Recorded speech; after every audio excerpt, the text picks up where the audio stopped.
थी। आपको नहीं पता कि मैंने वहाँ दरबार के पास कैसे दिन रात गुजारे हैं। इतने अजीब अजीब लोग भी होते थे। मैंने अपने आप को सेव किया और ढक के रखती। ज़ाहिर बात है आपने वहाँ पे भी पहले रहने के लिए ठिकाना ढूंढा होगा, तो किस लोकेशन पे आपने वहाँ पे स्टे किया था? क्योंकि आपको पता वहाँ का एरिया किस तरह का है ना, आगे सारे नशई वगैरह ऐसे बैठे होते हैं, थोड़ा सा ना बैक साइड पे जाके। तो एक दुकान थी उसके साथ ही, वो अंकल बड़े अच्छे थे, तो उन्होंने कहा बेटा पैसा, मैं घर तो नहीं जा सकती थी उनके, मैंने कहा मुझे आप कभी चाचियों ने ताइयों ने पीछे मुड़ के देखा हो, कभी उन्होंने रब्ता किया हो आपसे? नहीं, मुझे तो ऐसा कोई वो नहीं आया, ना फ़ोन ना कॉल ना मैसेज इस तरह का, या कभी इस तरह हुआ हो कि उन्होंने ढूंढने की कोशिश की हो। मुझे नहीं लगता, क्योंकि बहरहाल अब मैं उनको ये भी नहीं पता मैं कहाँ हूँ कहाँ नहीं हूँ। तो एक वही होता है, खून ताया चचा ही होते हैं कि वो ख्याल करते हैं या क्या, या नानकों में से कोई होता है, लेकिन मेरे साथ कोई भी नहीं है इस टाइम। तो आप हमें बताएं, स्प्रेड स्माइल पाकिस्तान आपकी हेल्प करेगा, हम लोग जो है इंशाल्लाह आपकी आवाज़ बनेंगे, ये कुछ ना कुछ मैं आपके लिए ज़रूर कर सकता हूँ। अस्सलाम वालेकुम नाज़रीन, मैं आपका मेज़बान इत्शाम शामी और आप देख रहे हैं स्प्रेड स्माइल पाकिस्तान। नाज़रीन, जिस तरह कि हमारा एक मिशन है कि जितने भी वो लोग जो परेशानी में डूबे उनके चेहरों पे एक स्माइल को लेके आना, तो उस मिशन को जो है बरकरार रखते हुए हम आज शादरा की लोकेशन पे पहुँचे हैं। आज अगर मैं आपको डेट बता दूं तो आज 24 जून है, टाइम जो है 8:48 हो रहे हैं। तो इस टाइम मेरे साथ मौजूद है रानी। रानी जो है एक अच्छी फैमिली से जो है बिलोंग करती होती थी, लेकिन इनकी शादी हुई, शादी का चंद टाइम बाद इनके जो पेरेंट्स हैं उनकी डेथ हो गई। पेरेंट्स की जिस टाइम डेथ हुई तो ज़ाहिरी बात है जो इनका था वो इनके हस्बैंड का हो गया। जब हस्बैंड का हुआ तो जब सब कुछ उसका हो गया, कुछ ही माह बाद जो है एक बेटी पैदा हुई। ये बहाना करके कि आपने बेटी क्यों पैदा की, बेटा क्यों नहीं पैदा किया, उन्होंने भी इन्हें जो है वो छोड़ दिया। जब उन्होंने छोड़ा तो कोई सहारा नहीं था, चाचे तायों के पास वापस गई तो उन्होंने भी जो है ठुकरा के घर से निकाल दिया, क्योंकि इसके पास कुछ बकाया नहीं रह गया था। रानी ने 2 दिन दरबार के बाहर गुजारे, वहाँ से पैसे इकट्ठे हुए, एक मकान लिया रेंट पे, वहाँ के मालिक मकानों के साथ अच्छी निभी, बच्ची को वहाँ छोड़ा, जॉब की तलाश की। कैसे ये सारा सर्कट चला रानी की लाइफ में, जानते हैं। अस्सलाम वालेकुम। वालेकुम सलाम। कैसी हैं आप? मैं ठीक, अल्लाह का शुक्र भाई। अच्छा रानी, मुझे ये बताएं कि क्या आपकी लाइफ की एक स्टोरी है, क्या हुआ आपके साथ लाइफ में?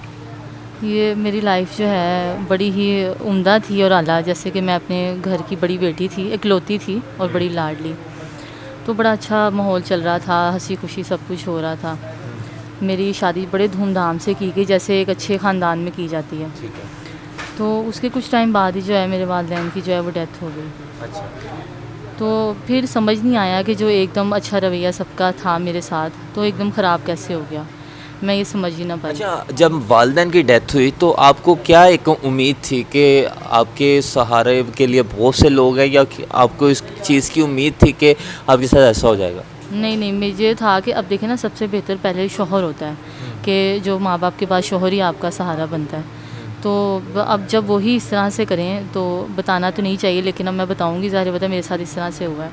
अब डेथ हो गई वालिदैन की, तो उसके बाद ज़ाहिर बता जो उनका हिस्सा था, मेरे हिस्से में सारा कुछ आना था जितना मेरा बनता था जायदाद में से, तो वो मेरे नाम मेरे वालिदैन ने किया। फिर मेरे शौहर ने कहा ऐसा करो तुम मेरे नाम कर दो, तो फिर इसका कुछ हम अच्छा सा बना लेंगे। अच्छा, पापा की जब वालिदैन की डेथ हुई तो क्या क्या था? घर था, उसके अलावा क्या क्या चीज़ें थी? हाँ जी, घर था और प्रॉपर्टी भी उन्होंने बाकायदा एक बनाई हुई थी, और एक घर था वो मेरे नाम ही किया हुआ था कि चलो कभी आइंदा ज़रूरत पड़ी हमारी बेटी को तो हम बाद में दे देंगे। तो अब वो सिचुएशन ऐसी थी, ज़ाहिर था माँ बाप को तो पहले ही होता है कि हम अपनी बेटी के लिए अच्छा ही करें, तो उन्होंने साथ ही मेरे नाम कर दिया कि आपके नाम है। लेकिन जो उसके अलावा भी थी, गाड़ी भी थी, तो उन्होंने मेरे नाम की कि चलो हमारी बेटी जो है ईजी रह ले। मतलब माशाल्लाह मेरे वालिदैन ने सब कुछ मुझे दिया।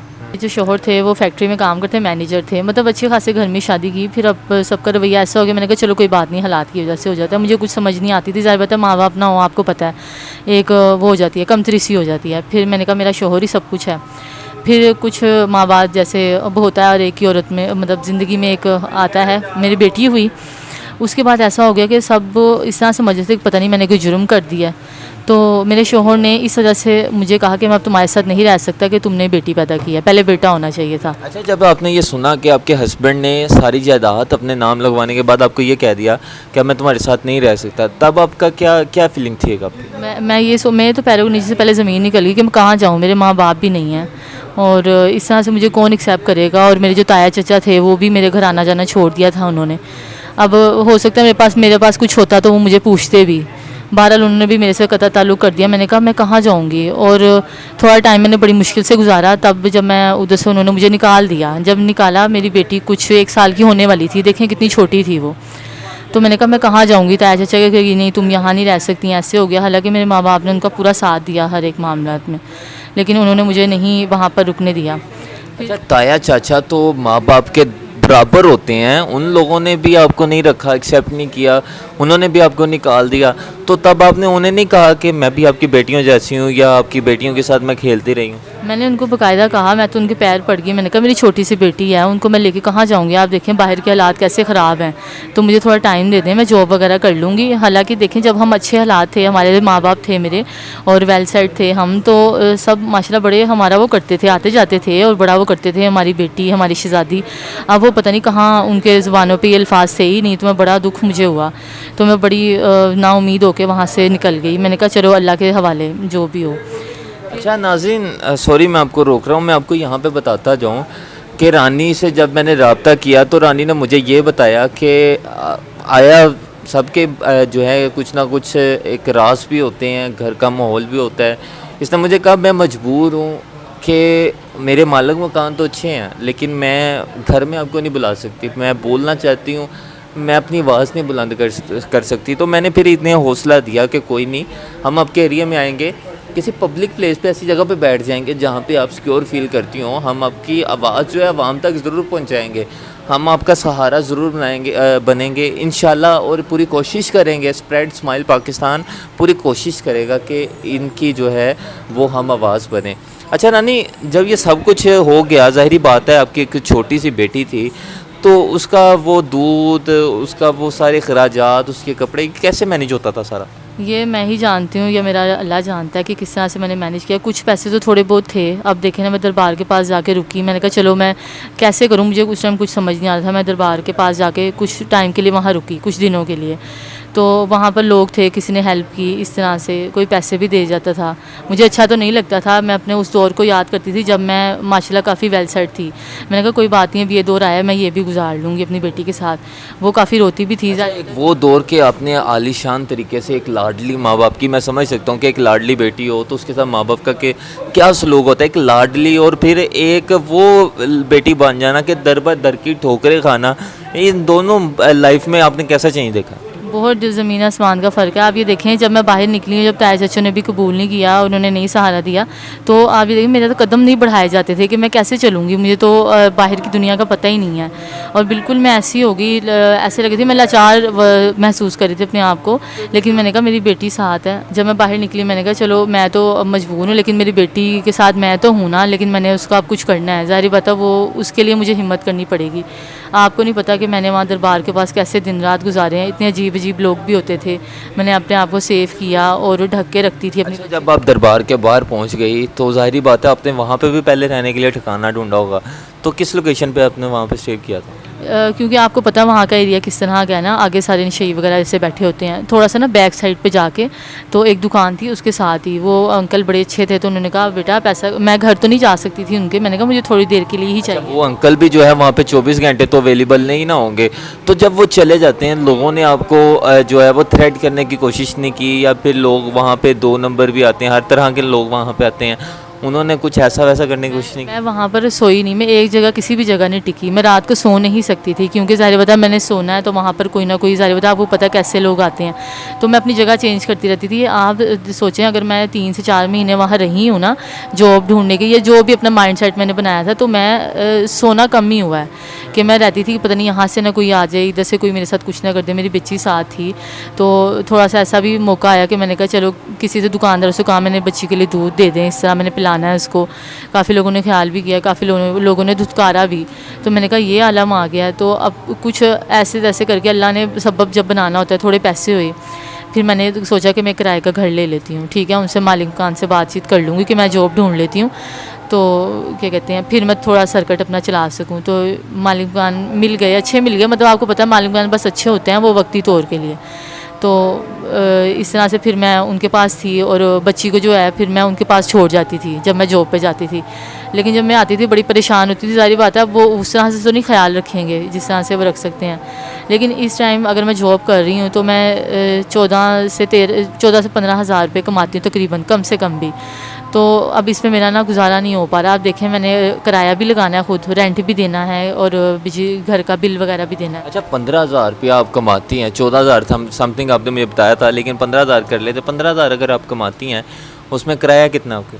किराया जो है वो है, उन्होंने बड़ा कम करके, मैंने कहा वो छोटा सा ही कमरा है, एक वाशरूम, उधर अंदर ही मैंने किचन का सामान वगैरह रखा हुआ है। तो उन्होंने कहा हम आपको 7,000 में देंगे। अच्छा 7,000 आप रेंट पे कर देती हैं, ज़ाहिरी बात है बिल भी आ जाता होगा आपको 1-2,000। उसके अलावा बच्चे के खर्चे, अपने खर्चे, खाना पीना, ये सब कुछ 15,000 में कैसे एडजस्ट हो जाता है? ये पता नहीं, अभी अल्लाह ही करवा रहा है। मैं तो बहुत प्रेशर में हूँ इस टाइम, नहीं होता ना। अब देखें फिर मैं अगर एडवांस भी ऑफिस वालों से मांगूँ तो वो हर दफ़ा तो नहीं देंगे कि आप दे दें। फिर मैं कहती हूँ कि चलो कोई अच्छी जॉब के, मैं ज़्यादा जॉब दूर भी नहीं कर सकती, दूर थोड़ी अच्छी मिल भी जाएँ, लेकिन वो मेरी बच्ची है पीछे, उसको भी मैंने देखना होता है हर एक लिहाज से। बस ये है कि मेरे अभी हालात बड़े मुश्किल हैं, गुजारा करना मेरा बहुत मुश्किल। अच्छा कभी आपको किसी ने ये नहीं कहा कि चले हम आपकी हेल्प कर देते हैं, या फिर आप कभी चाचियों ने, ताइयों ने पीछे मुड़ के देखा हो, कभी उन्होंने रब्ता किया हो आपसे? नहीं, मुझे तो ऐसा कोई वो नहीं आया, ना फ़ोन ना कॉल ना मैसेज इस तरह का, या कभी इस तरह हुआ हो कि उन्होंने ढूंढने की कोशिश की हो। मुझे नहीं लगता, क्योंकि बहरहाल अब मैं, उनको ये भी नहीं पता मैं कहाँ हूँ कहाँ नहीं हूँ। तो एक वही होता है, खून होता है, चचा ही होते हैं कि वो ख्याल करते हैं या क्या, या नानकों में से कोई होता है। लेकिन मेरे साथ कोई भी नहीं है इस टाइम और मैं बहुत ज़्यादा परेशान हूँ इस टाइम। अच्छा माशरे में आप जैसी बहुत सी ऐसी ख़वातीन हैं जिनकी आवाज़ कोई नहीं बनता, तो क्या मैसेज देंगी पब्लिक को कि क्या करना चाहिए उसके लिए? उसके लिए सबसे पहले जो है, अगर किसी के साथ इस तरह का मिसहैप हो गया है, कुछ ऐसी लड़कियां भी होती हैं जिनको तलाक हो जाती है या कोई बेवा हो जाती हैं, या हो सकता है वो इतनी पढ़ी लिखी भी ना हो कि वो इतना भी कर सकें जितना मैं कर रही हूँ, तो घर वाले ही उनका साथ बनते हैं, या घर वाले या रिश्तेदार, अगर माँ बाप नहीं हैं तो रिश्तेदार बनते हैं। क्योंकि अगर आप अपनी बेटियों को ऐसे बाहर छोड़ देंगे ना, बाहर के रहमो करम पे, तो वो बाहर वाले जीने नहीं देते। अच्छा ज़ाहिरी बात है आप जॉब करती हैं, कपड़े ज़ाहिरी बात है वहाँ पे हर कोई अच्छे अच्छे पहन के आता होगा, मेकअप करके आता होगा, आप खुद अपना मेकअप या अपने कपड़े किस तरह एडजस्ट करती हैं 15,000 में? नहीं, ये जो है ना, शुरू में मैं तो 1-2 सूट मेरे पास जो थे मैं वही चेंज करके, ज़ाहिर पता है वो कंपनी, उनका रूल होता है कि आपने ज़रा थोड़ा सा वेल सेट होकर आना है। मालिक खान की ऊपर बेटी थी, वो मेरी बड़ी अच्छी दोस्त बन गई, फिर वही मुझे कपड़े दे देती है और मेकअप भी वही दे देती है। अच्छा एक टाइम था कि आप खुद पहनती थी, आप जिस तरह का चाहे पहने, आज मालिक मकान से मांगती हैं, शर्म नहीं महसूस होती अब? ज़ाहिर बात है, मैं जितना मैं इजी में रही हूँ ना, माशाल्लाह हर चीज़ मेरे माँ बाप ने मेरी पूरी की, तो ऐसा ऐसा ऐसा हुआ कि सब ख़त्म ही हो गया। अब ज़ाहिर बात है थोड़ा वक्त ऐसा आया तो थोड़ा अब करना ही पड़ेगा। अब क्या करूँ मैं, मुझे कुछ समझ नहीं आती और गुजारा हो नहीं पा रहा। रेंट इतना है, खाने पीने के लिए भी करना पड़ता है, और बच्ची इस तरह, वो छोटी इतनी है, उसके लिए भी फिर मुझे सारा कुछ देखना पड़ता है। अभी बहुत मुश्किल गुजारा हो रहा है मेरा। अच्छा रानी, ज़्यादा तो नहीं मैं आपके लिए कर सकता, लेकिन मैं कुछ ना कुछ स्प्रेड स्माइल पाकिस्तान की तरफ से आपके लिए करूँगा। लेकिन अगर आपकी कुछ विश है, आप कुछ करना चाहती हैं, तो आप हमें बताएं। स्प्रेड स्माइल पाकिस्तान आपकी हेल्प करेगा, हम लोग जो है इंशाल्लाह आपकी आवाज़ बनेंगे। ये कुछ ना कुछ मैं आपके लिए ज़रूर कर सकता हूँ। अगर आपकी कोई विश है तो आप ज़रूर बता सकती हैं कि अगर आप कोई बिज़नेस करना चाहती हैं, कुछ हमारी कंपनी स्प्रेड स्माइल पाकिस्तान आपके लिए ज़रूर करवाएगा।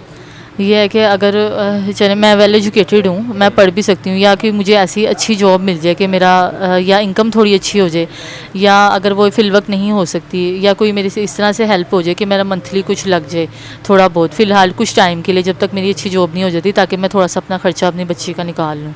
ठीक है। अच्छा अगर कोई छोटा सा बिज़नेस हम लगा देते हैं, खुश हो जाएंगी आप? हाँ बिल्कुल, मेहनत करने में तो कोई शर्म नहीं होनी चाहिए। ज़ाहिर पता है मेहनत करके इंसान आगे जाता है, तो फिर हालात तो कुछ बेहतर हो जाएंगे ना। ठीक है नाजरीन, आपने देखा रानी की एक स्टोरी, बहुत ही सैड स्टोरी थी। मैं तो खुद सुन के जो है इस टाइम हैरान हूँ कि ऐसे भी लोग दुनिया में होते हैं। अगर आपके इर्द गिर्द कोई ऐसी स्टोरी है तो मैं ये कहूँगा कि आप लोग ज़रूर हेल्प करें। स्प्रेड स्माइल पाकिस्तान से जितना होगा इंशाल्लाह इस तरह के चेहरों पे जो है वो खुशी बांटता रहेगा। लेकिन आप लोग भी इर्द गिर्द आपके जितनी भी ऐसी स्टोरीज़ हैं, हम ये नहीं कहते आप हमें भेजिए हमारी हेल्प करें, नो, आपके इर्द गिर्द जो भी है आप खुद से करें, ताकि किसी ना किसी के चेहरे पे जो है वो स्माइल ज़रूर रहे। और रानी के अलावा भी जिन जिन की कोई ज़रूरियात हैं इंशाल्लाह हम पूरी करेंगे। और इनका जो एक इनकी डिमांड है, कोई काम मिल जाए या कोई ऐसा बिज़नेस हो जाए कि मैं इजीली अपना घर चला सकूं, तो वो भी इंशाल्लाह स्प्रेड स्माइल पाकिस्तान ज़रूर करेगा। मिलेंगे बहुत जल्द एक और वीडियो के साथ, तब तक के लिए मुझे दें इजाज़त। अल्लाह निगहबान।